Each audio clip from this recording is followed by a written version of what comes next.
আসসালামু আলাইকুম ভাই। ওয়ালাইকুম। কি ব্যাপার, তোমার তো কালকে দেখা করার কথা আছে, আজকে যে তুমি এখন না?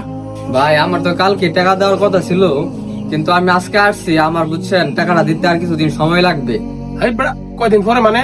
কালকে টাকা দেওয়ার কথা আছে, কালকে না, তুই আজকেই টাকা দিবি, তোর আর কোনো সময় দেওয়া নাই, আজকেই টাকা দিলে মতো। ভাই আমার তো একটা সমস্যা, এই কারণে আপনার একদিন আগে এসে জানাইতেছে যে ভাই আমার কিছুদিন সময় লাগবে।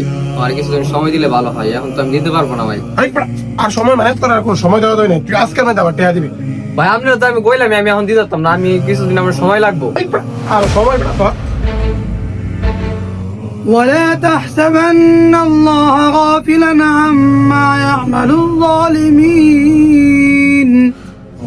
إنما يؤخرهم ليوم تشخص فيه الأبصار ভাই আপনি যে তার উপরে জুলুম করতেছেন, মহান আল্লাহ তাআলা সূরা ইব্রাহিমের 42 নং আয়াতে বলেছেন, আর আর জালিমরা যা করছে আল্লাহ তাআলা সে বিষয়ে মোটেই অজ্ঞ নন।